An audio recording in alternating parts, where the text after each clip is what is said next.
रामकृष्ण हरी. आता आपण इथं आलेलो आहे पंढरपूर या ठिकाणी आलेलो आहे. तर भरपूर असे वारकऱ्यांची अशी इथं गर्दी झालेली आहे. भरपूर असे दुकानं पण इथं लागलेले आहेत. तर इथं लागलेलं आहे. आपण दुकानदारांना विचारूया ती कुठून आले आहेत, काय करतात, कशा म्हणजे त्यांना आपण विचारूया.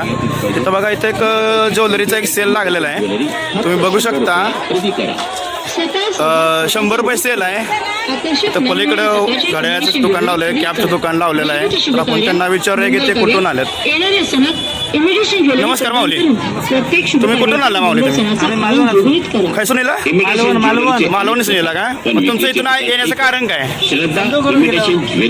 धंदा करण्यासाठी तुम्ही इथं आलेला आहे. इथं तुम्ही आलात तेव्हा किती लांब आहे तुम्ही इथून? अंतर 400 किलोमीटर झाला. तर तुम्ही इथं आल्या त्याचं का तुमचा धंदा वगैरे काय झाला का तुमचा आतापर्यंत? काय होत नाही असं बघूया आता पुढे काय होईल. तुम्ही आता बघितलं असेल मित्रांनो, 1-2 किलोमीटर नाही तर कमीत कमी 400 किलोमीटर अंतरावरून मालवण या ठिकाणाहून आपल्या पंढरपूरच्या वारीमध्ये दुकान व्यापार करण्यासाठी येत असतात. तर 1-2 व्यापारी नाही, असे लाखो व्यापारी आपल्या म्हणजे जेवणासाठी लागणारे म्हणजे त्याच्या गरजा पूर्ण करण्यासाठी एवढ्या लांबहून दुकान लावण्यासाठी येतात. मला 100% खात्री आहे की पंढरपूरच्या वारीमध्ये येणारा जे व्यापारी आहेत ते मोकळ्या हाताने कधी रिटर्न जाणार नाहीत.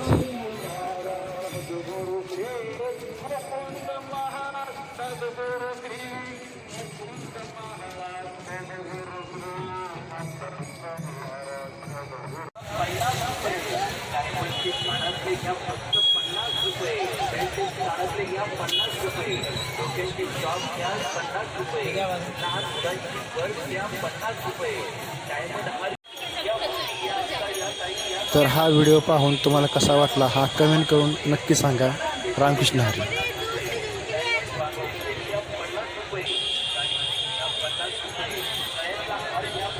आणि व्हिडिओ जर आवडला तर लाईक आणि सबस्क्राईब करायला विसरू नका.